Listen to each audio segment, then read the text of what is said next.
I'll tell it once. One time because it deserves to be told. And never again. Fair enough. But it doesn't really matter what you think. I mean, I care, I do. I want you to listen to this. Hear me out. But it's not important how you feel about it all in the end. It's happened now. And I don't know you from Adam. Or Eve, for that matter. Sorry, I'm just trying to keep this. Yeah. Anyway. Your drink okay? There's plenty on the counter there, so feel free. The looser the better on this one, I feel. So, bottoms up. Or whatever they say at the bar these days, I wouldn't know. Really? Do. Feel free. Comes with the room. I'm not a drinker. Well, you probably guessed that though, right? Yeah. Nothing but water here. Never was. When I saw you down in the lounge, I could tell right away that you enjoyed the stuff. What is it you got there? Some kind of red? What wine is it? Looks like it. Wine.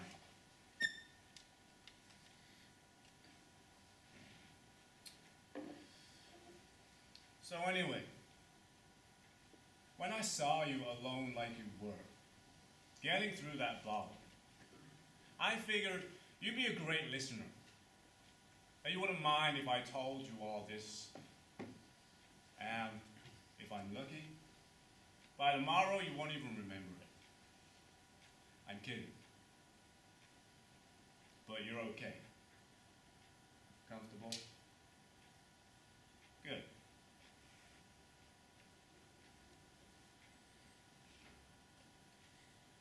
Do. Feel free. All that's going to go to waste if you don't. Well, the next person will drink it, maybe. Myself, I hate to waste things.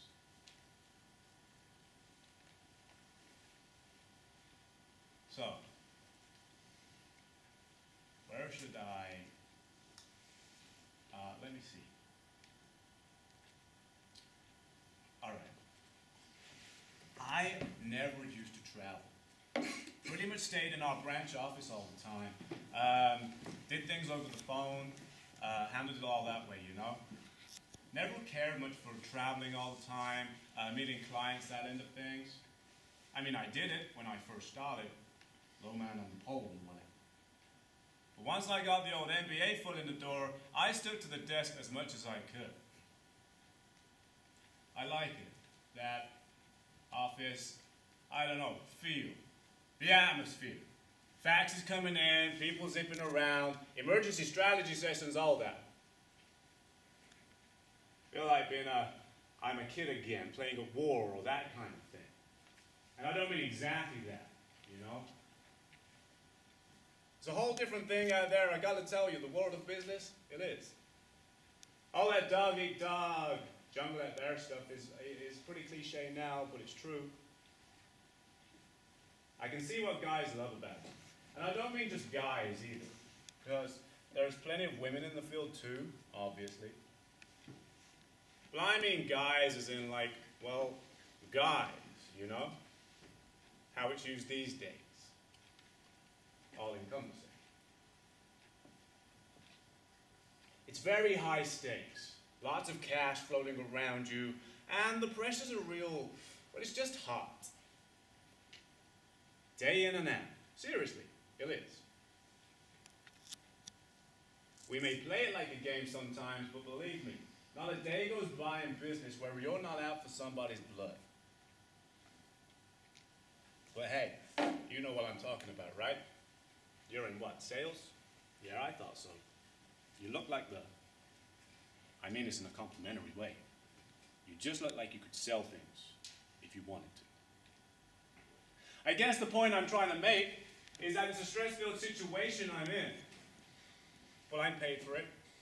I'm not complaining. I just wanted to, I don't know, lead in the right way on this. I'm not making excuses, I'm not. So, once I got the degree, I went to the Y for it.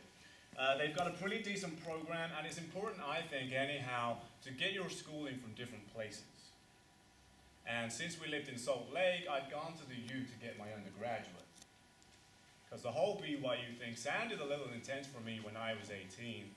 Not that I was like a rebel or anything, you know, far from it. But I decided in high school not to go the mission route until after I'd finished college. Maybe when I was married or something. I wanted to get right out there in the job market as quick as I could.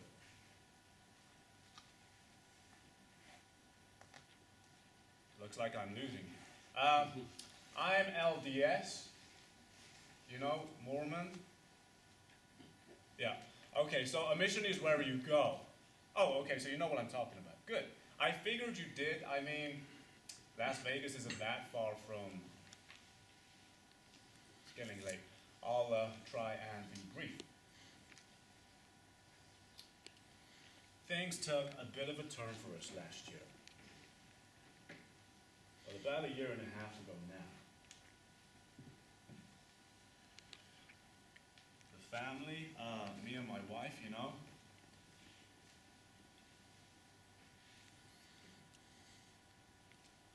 we lost a child. Newborn, well, 5 months old.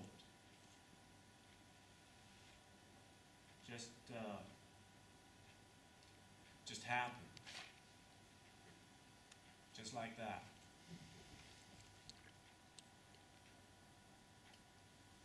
I was off that day, a Friday, I think, and Deborah, that's my wife, Deb, she'd gone out. Her mother was staying with us, and they'd gone over to Safeway to get some milk.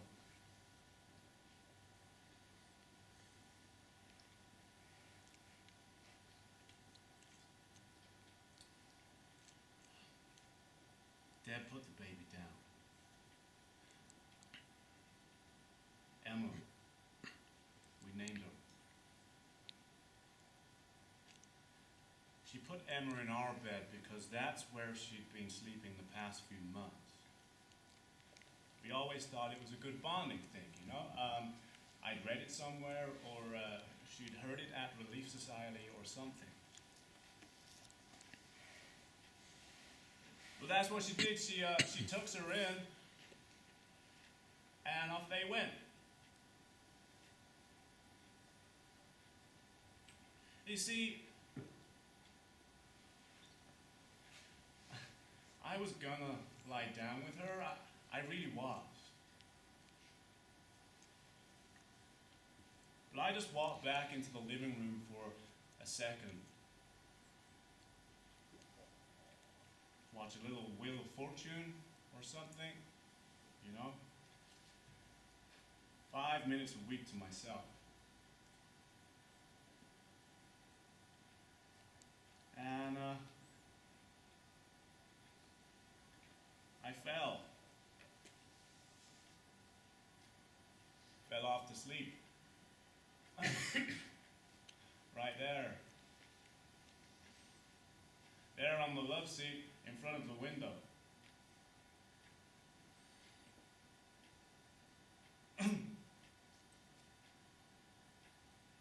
Deb's mom. Emma's grandma. Found her.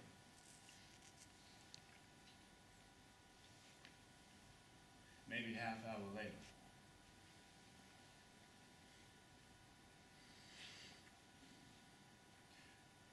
She'd smothered herself under the blanket. I don't know, beneath the weight of the comforter or whatever it was. This big old maroon and gold thing we'd received as a wedding gift. Huge.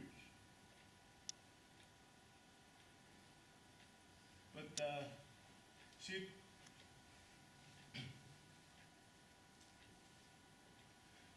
well, she'd suffocated.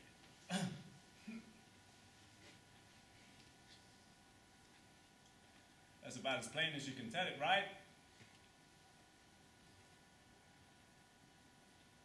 The little thing died in our bed, tangling herself in the blankets.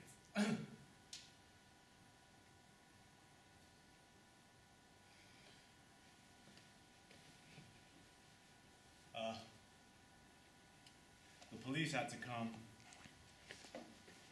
due for any kind of infant death. The officer said,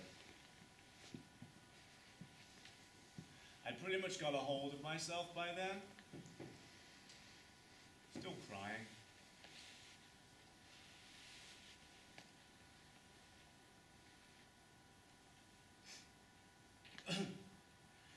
But Deb was just kind of sitting there next to me, staring off.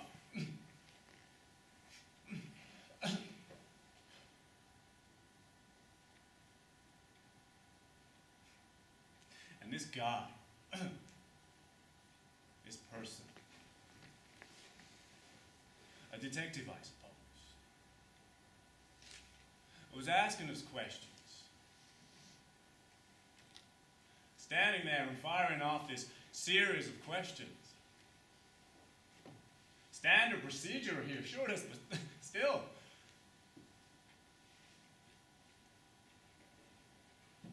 What bothered him, no, puzzled him, he said.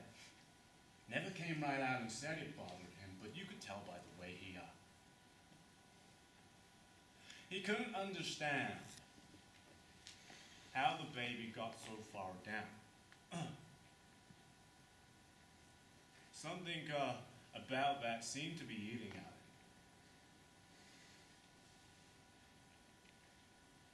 I'm losing you, right? Okay, I'm getting ahead of myself. It seemed to him that the baby, a baby that young and small,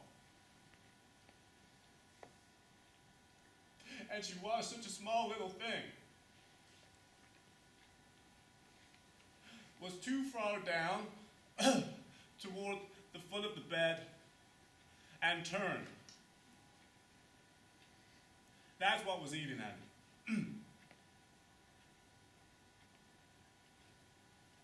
I didn't understand what he was getting at, going back and forth over times and events and all that. Where were you standing, and approximately how long were you, blah, blah, blah. I mean, I'm sitting here on the edge of the sofa.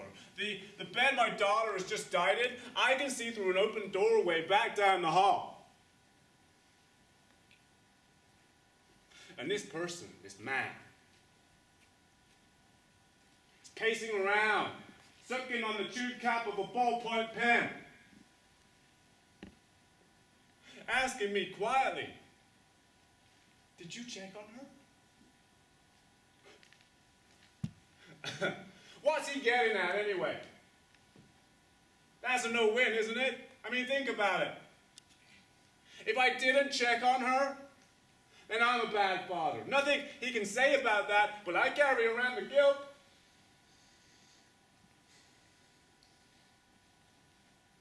And if I did, if I had gone in there, if I had done what I was supposed to, and planned on doing, then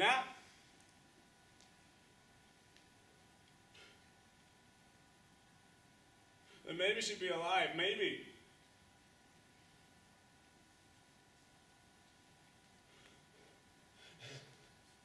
And just for a second,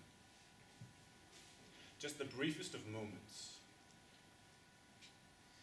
I catch Deb looking at me, over at me, as if this is the first time the thoughts come to her as well.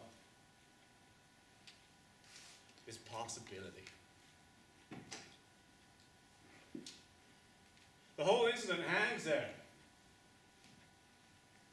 2 or 3 seconds altogether. But it just lays there in the air above us all. This shadow of a doubt.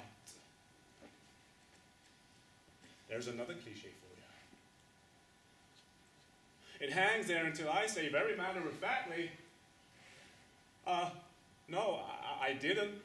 I meant to, but then off he goes.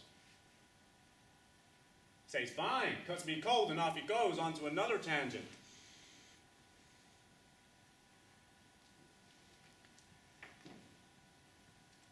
She took hold of my hand, dipped it just after that. Scooped it up into her tiny fingers and held it there all the rest of that afternoon. Even after the police were gone. As we sat there into the evening with her mother, our 2 other children coming home from school and hearing it all, none of us talking, just sitting there, watching the darkness crowd into the room.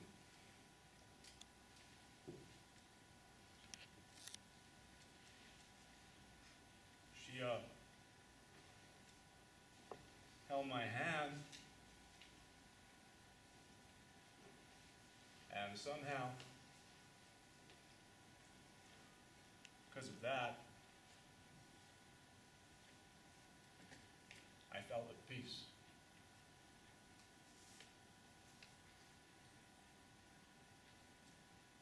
All during this, I can see these guys. I mean people. I can see these people passing in front of the doorway. I could. Deb was just off to the side enough to miss it. Thank heavens. Tweezers picking up scraps of whatever. The snap of flashbulbs and some muffled talk about an upcoming jazz game. I'm starting to feel queasy. Heat of the room, maybe. And sitting there as this almost unbearable thing unfolds right in front of us. We'd barely had a moment to hold each other, Deborah and myself. To cry. And, just... And this happens. This Dragnet episode takes place right in our living room. And I start to feel sick. I did. I hide it pretty well. But I felt it all the same.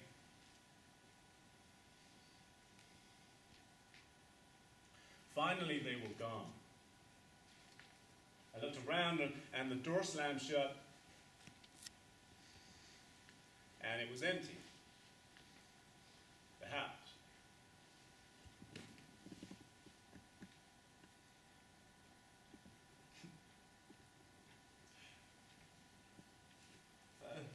They'd taken Emma out with them. The coroner? Maybe half hour before.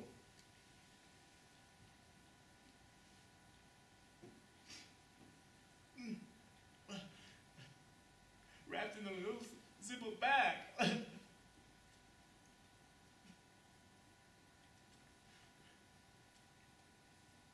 Kind of like what I carry my press shirts in when I travel. I mean, I know I said I didn't like to go out on the road. I never used to anyhow. But just let me finish.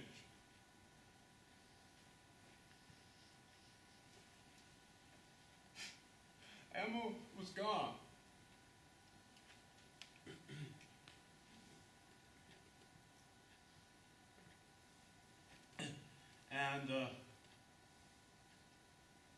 We ate dinner.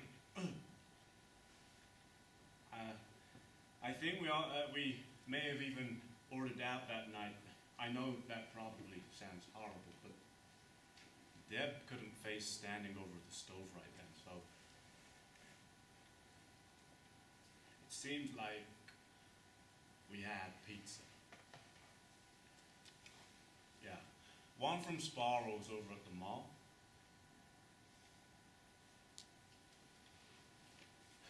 We had pizza, and Deb was holding my hand under the table the whole time, all through the silence.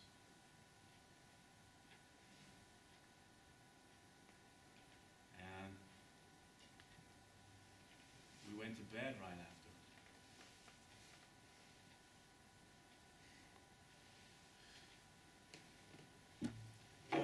The phone woke me about 11:30. I almost had to pry Deb's fingers off of mine to get it, but I was on by about the third, maybe the fourth ring. It was him, the police detective. I'm very apologetic about calling so late and the whole process, and all the usual stuff you'd see on any of those cop programs on TV. We don't watch them much. Well, maybe the kids do when we're not around. They're not supposed to. But he was like that, you know the kind I mean?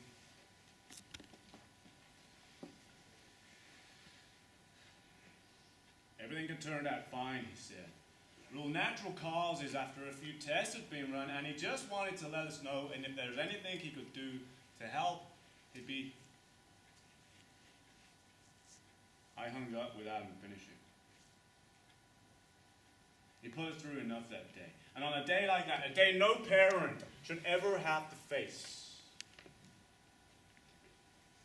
to have those people do that. So I hung up. I hung up the receiver, and I rolled back over to Deborah, putting my hand back in place and squeezing her fingers a bit. But it woke her.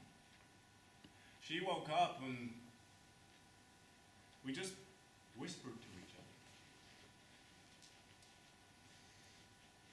talking under the sheets like two school children, about things we hadn't mentioned in years.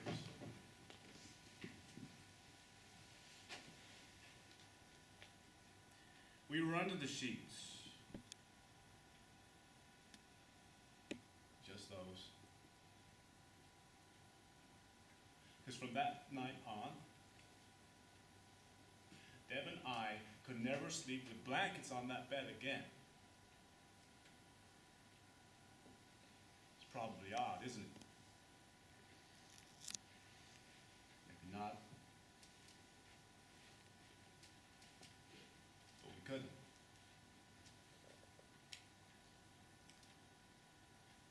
Anyhow, the talking must have gone on for hours, a few at least.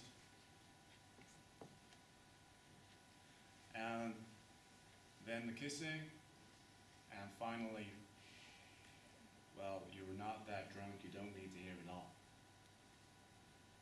But we did what you might imagine we do on a night like that.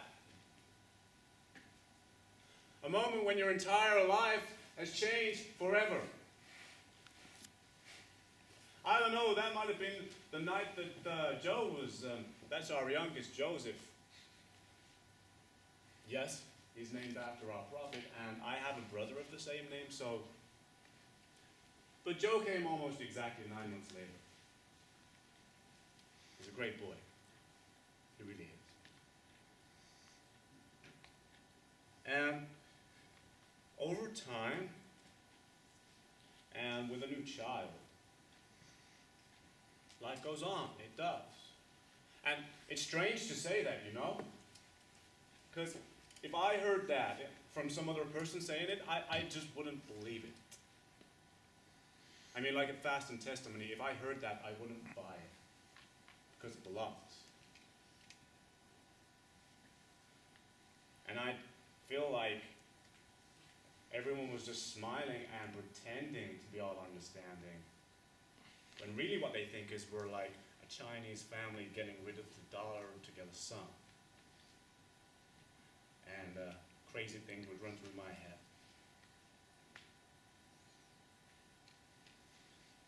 But then it happens to you.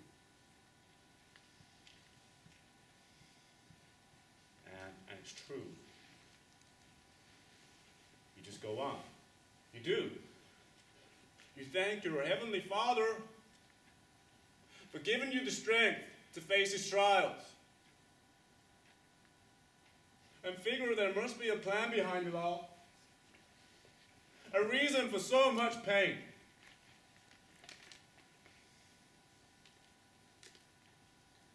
And you just go on. And that's what we did. We went on. And more than that, a lot more, actually.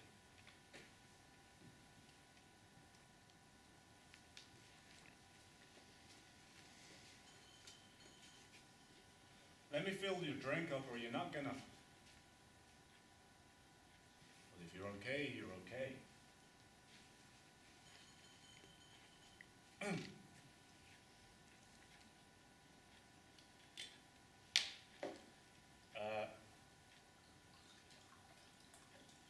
So.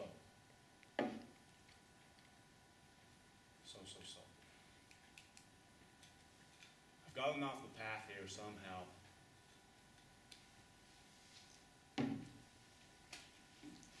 Look at the, you sure you've got time for all this? Okay. Well, there's not much left to tell, so finish off that drink and I'll be done, I promise.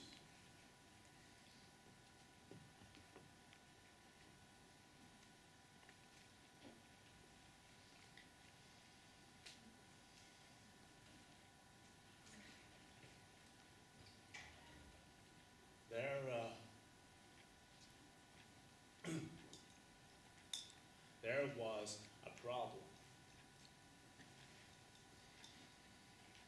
That's what it started all this off. Started it all in motion. A problem at work. We've been taken over recently, and I mean, no big deal in theory.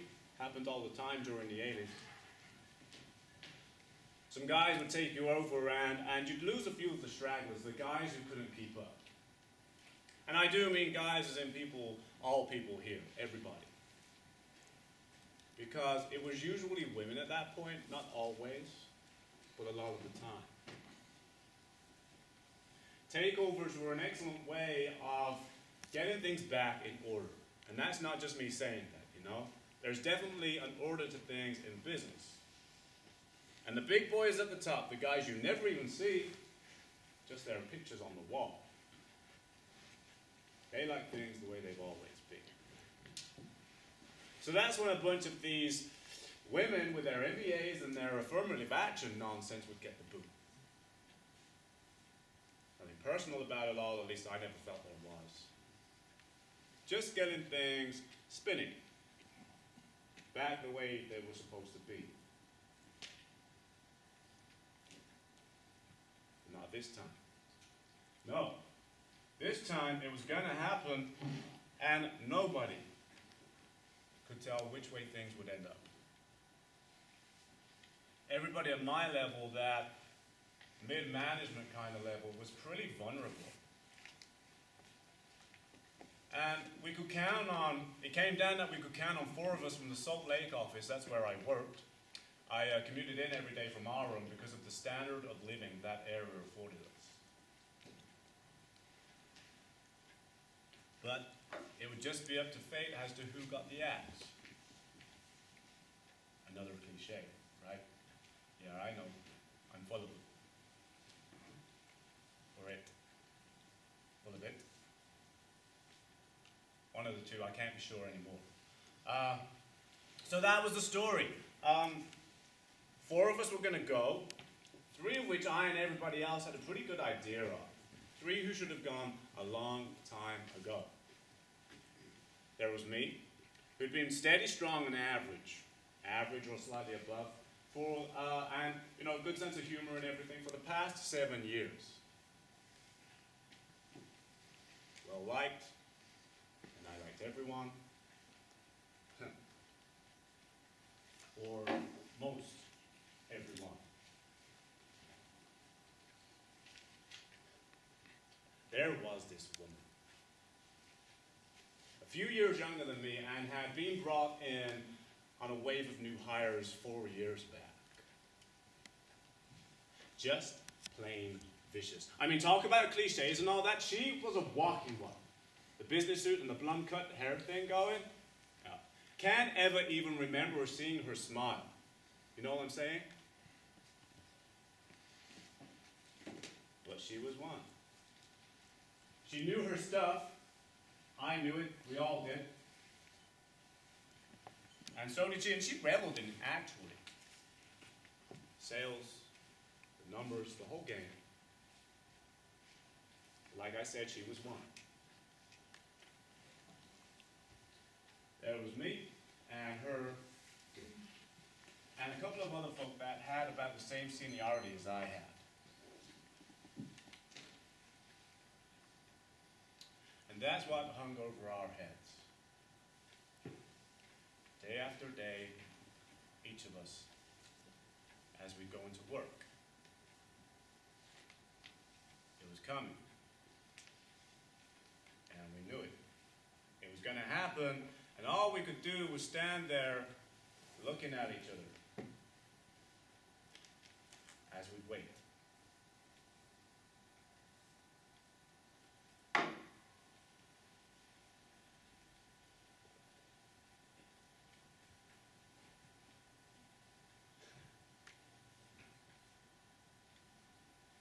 I got the call just before Dad had gone to Safeway. Took it in the den because it was coming from Chicago.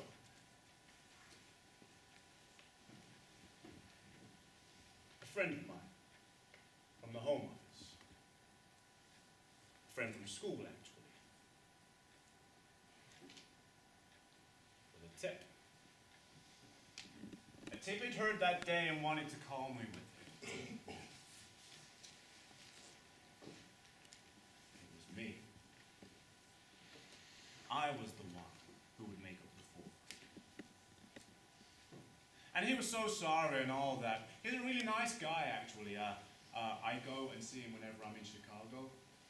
We were these really big jokers in dorms together at the U. And so he was just doing what any good guy would do, he said. Letting me hear it from a friendly voice and giving me a jump. Weekend, anyway. Before he hung up, he said again. It was just what was going around, and he thought I should know.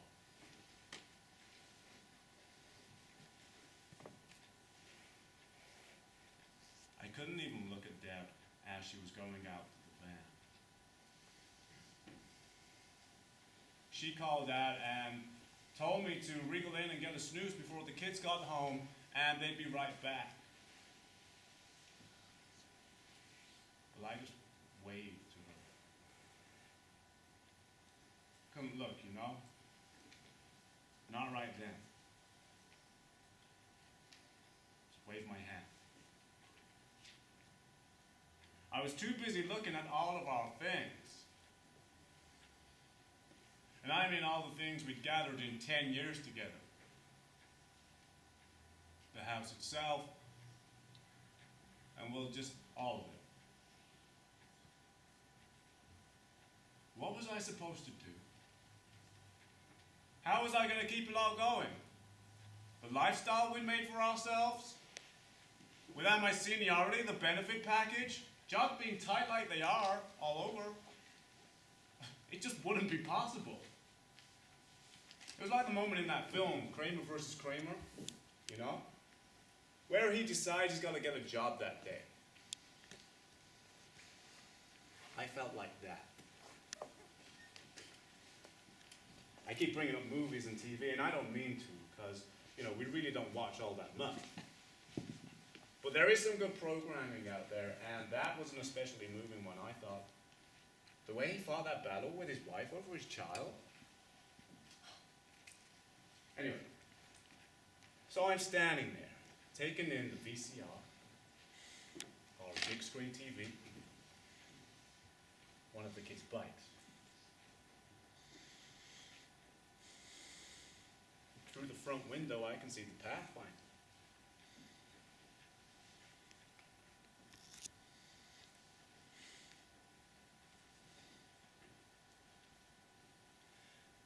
Family Wheel of Fortunes is basking on the TV in the family room.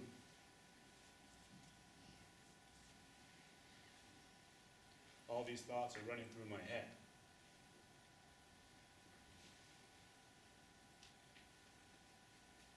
And I hear it. As I was standing there, I heard her cry out from inside the bedroom. I did.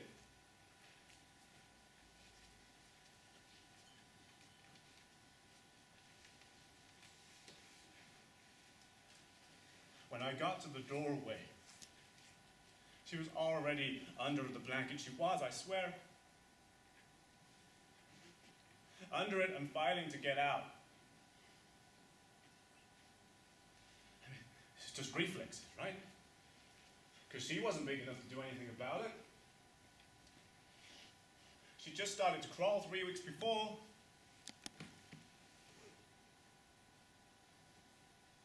And she was tiny for her age, the doctor said so.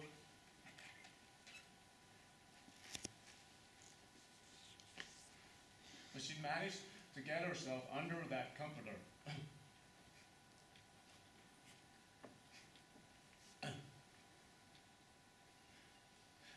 I rushed in there to the edge of the carpet at the bedroom door. And then, I don't know, something stopped me. Stopped me like an invisible force had reached out and grabbed hold of the back of my shirt and yanked me to a halt.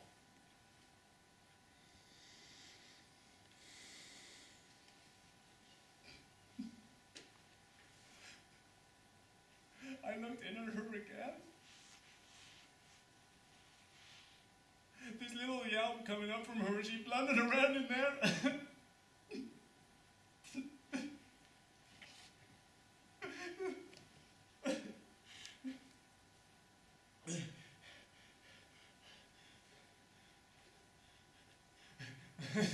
It was kind of like looking, almost like looking at one of your puppies as a child. Or the family cat, you know? When they get put under a blanket for a laugh. Like that. Almost. This little mound. Wandering around in there.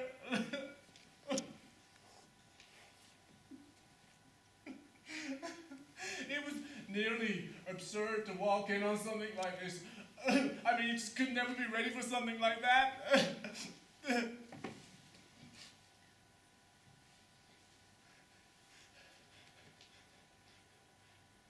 And because of that,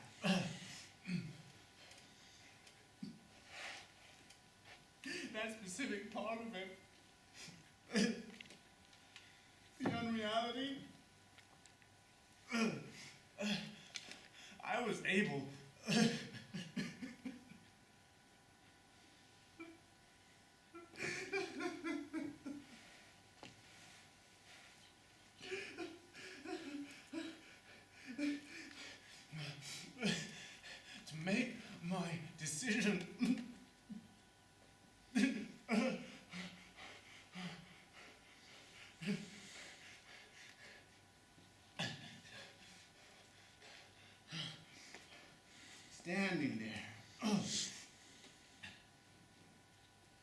watching my daughter fight for her life.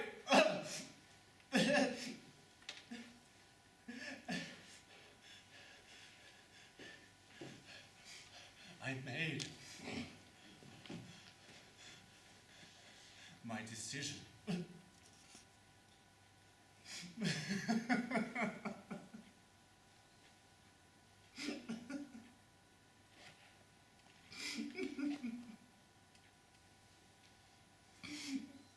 This is hard.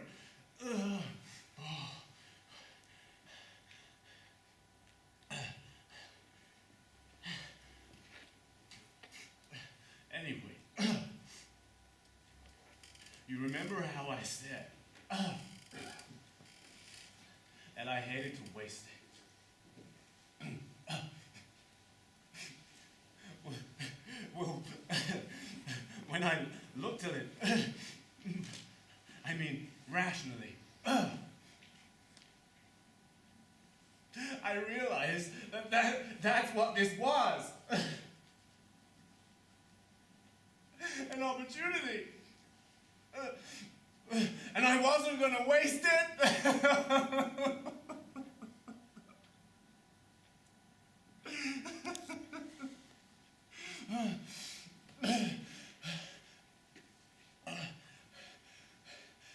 So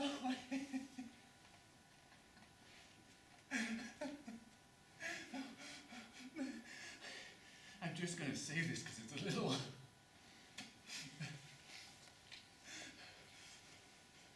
So, I walked into the room and stood by the bed. Stood there. And lifted up the comforter by one corner.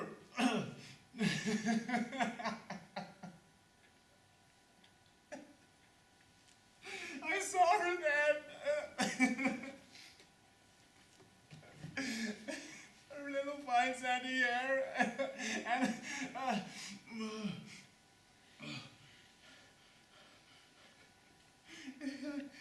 just kind of her down a bit.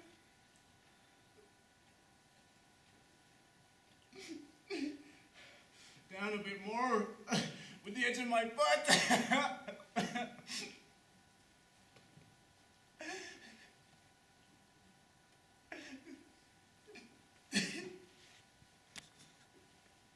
Turned her over and down.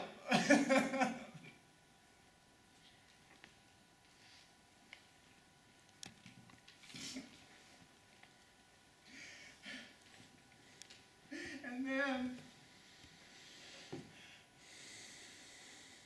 I walked out of the room. I put the blanket back and I walked out.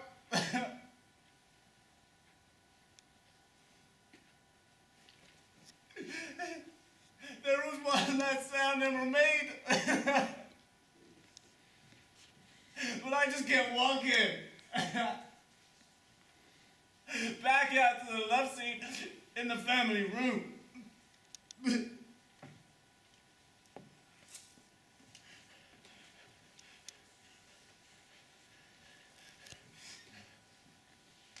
lay down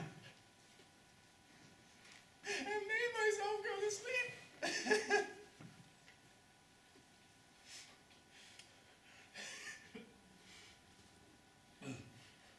Putting a pillow over my head so I couldn't hear.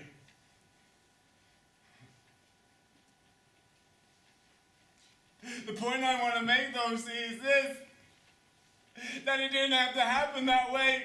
I took the risk. I took this calculated risk for my family that this whole episode would play out in our favor. Give me an edge at work. Maybe things will be okay. Or maybe they'll change their minds because of, But it didn't have to happen like that. If David just hurried a bit, If she hadn't stopped to look through People magazine, or her mother hadn't gone next door to fill a prescription out, then who knows? Maybe they would have got back in time and Emma would still be.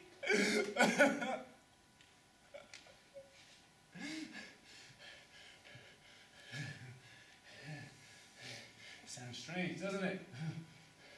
That way of thinking.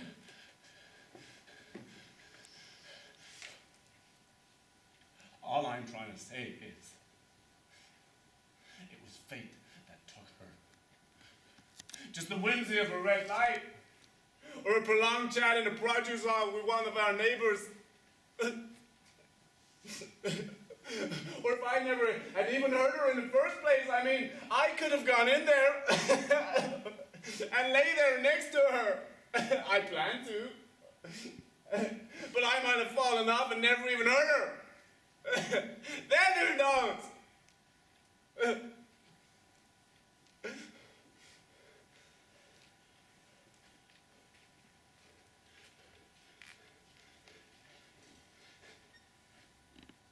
It probably would have happened anyway.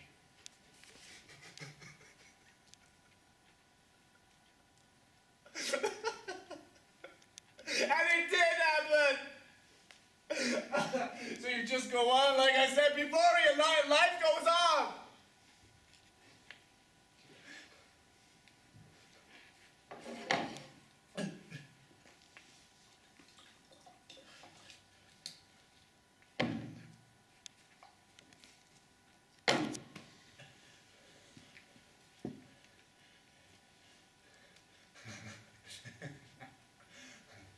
I kept the job. I did. Guess who was the one? After all that. Guess who got it right between the eyes? Another cliche, I know, but boy, oh boy, what a great one it was! I even walked her down to the elevator the day she left. Her and the other three.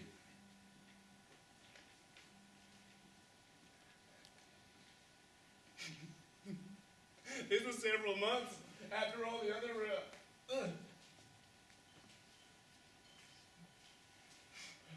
I was right behind them with so long, and we'll miss you. And right then it came to me.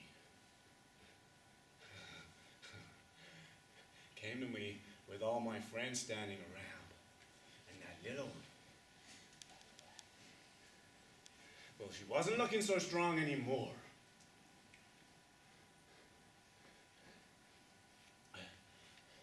Standing there in the open car, a box filled with stuff in her hand. And as the doors were closing, I said to them all, but looking right at her, I said, "You guys take care now." Just like that. And then they slid shut. Just like in Kramer at the end, the doors did. Isn't that funny? I never thought of that before.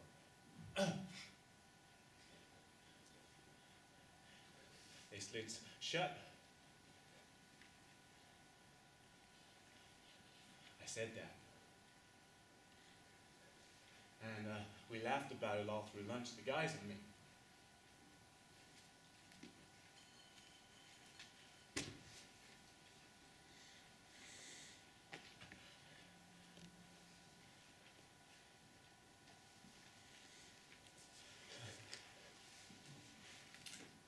I was at a seminar.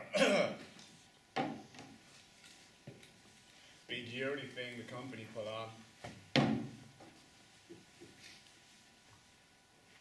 This one was in Boston 6 months back. My friend from Chicago flew in for it.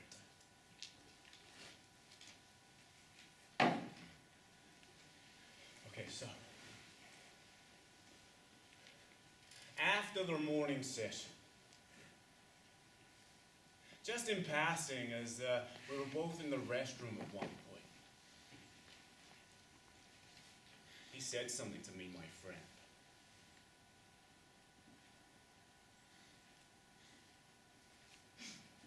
I guess he was trying to liven things up a little.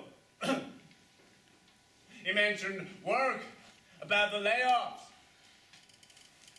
and about how glad I must have been to have gotten rid of you-know-who.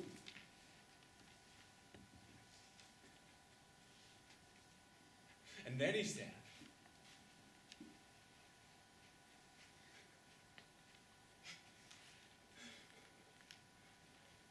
"Boy, I really had you going that Friday, didn't I?"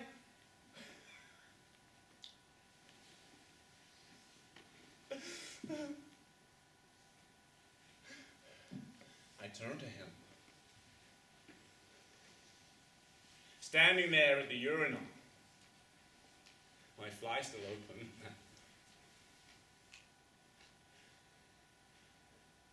I turned to him. And the whole picture became clear to me.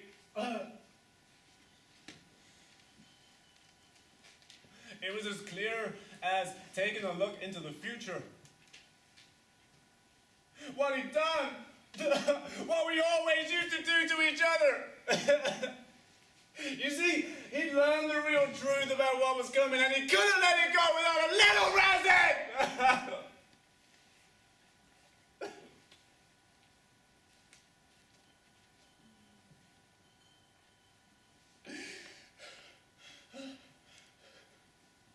He was gonna call me back Monday morning with the truth.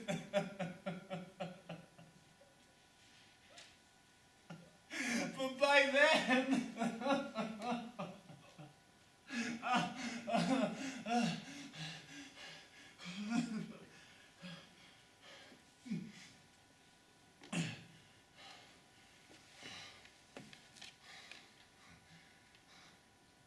yeah. He got me all right. He got me good. Just like the old days.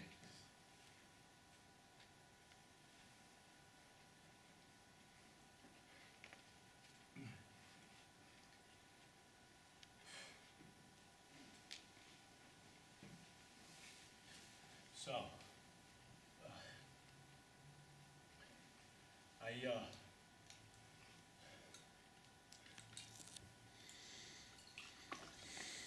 I travel now.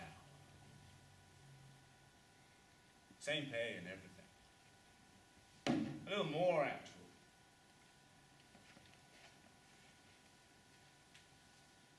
Well, I just consult for our regional branches. Even internationally sometimes. And, it keeps me going.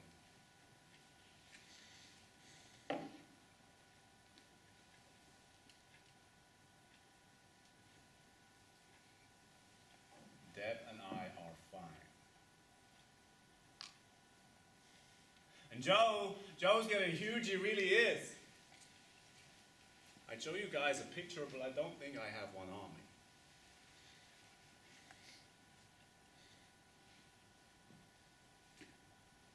I find I really like the driving these days, you know?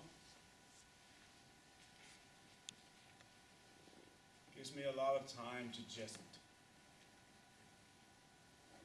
well, drive. Drive and think.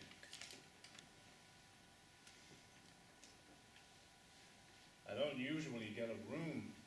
I only got this place because I'm here for a few days. But normally I just pack everything in the truck and do it that way.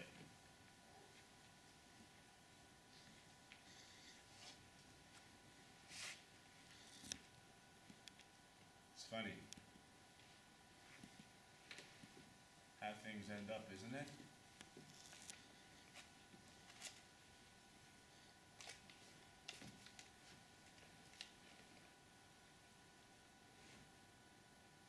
I can't tell Deb.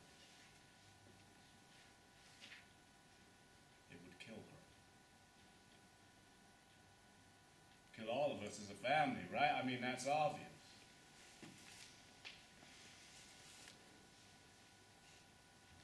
Can't tell anyone in the church. Or the police, of course.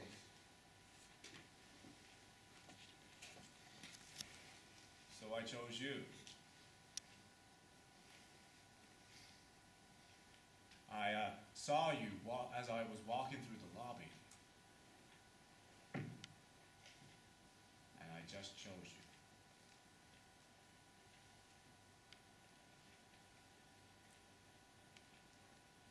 So there it is. And finished.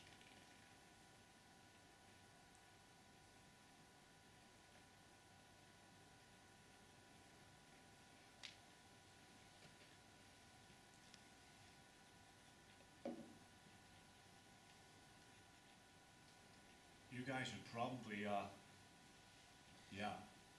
it's late.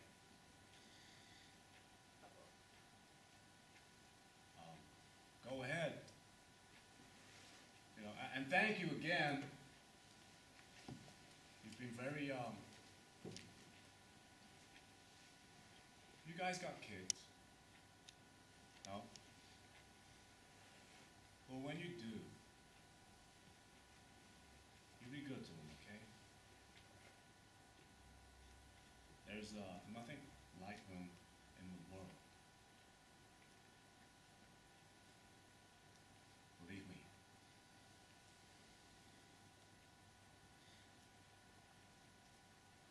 Go ahead and turn the light off on your way out if you would. I'm just gonna sit here for a bit. I'll be fine. Go on, it's almost time for last orders. You should go.